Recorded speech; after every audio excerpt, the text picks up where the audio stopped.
Belum lama ini, komedian Sule mengunjungi dan membesuk Dorce Gamalama, yang sedang sakit dan berjuang untuk sembuh.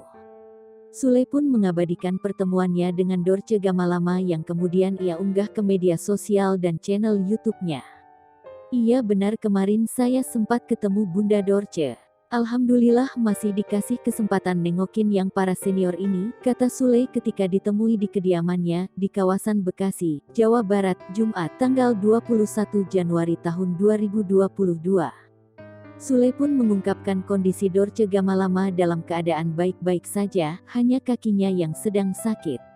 Kondisi Bunda biasa aja, enggak terlalu gimana-gimana, ucapnya. Pria 45 tahun itu mengatakan bahwa Dorce ingin sekali bertemu dua orang yang sedang dinantikan kehadirannya. Katanya mau ketemu Atta Halilintar dan Bu Megawati, yang memang sempat dia hibur. Semoga aja bisa membantu kondisinya, ungkapnya. Setelah bertemu dan bertukar cerita, suami Natalie Holzer itu mengakui bahwa Dorce memang butuh bantuan dalam segi finansial.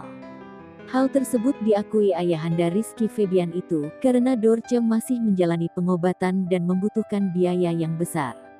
Ya alhamdulillah saya membantu, tapi semampu saya.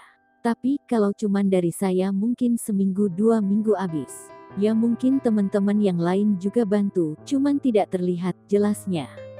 Oleh karena itu, Sule berharap para rekan selebriti yang mengenal Dorce Gamalama bisa membantu atau memberikan donasi kepada Bunda yang memang butuh biaya besar buat berobat. Jadi saya mohon rekan-rekan, senior-senior, siapapun, tolong dibantulah, kalau cuman saya sendirikan kuranglah. Tolong dibantulah, maksudnya kita mendahului orang sebelum orang itu minta dibantu, ujar Sule.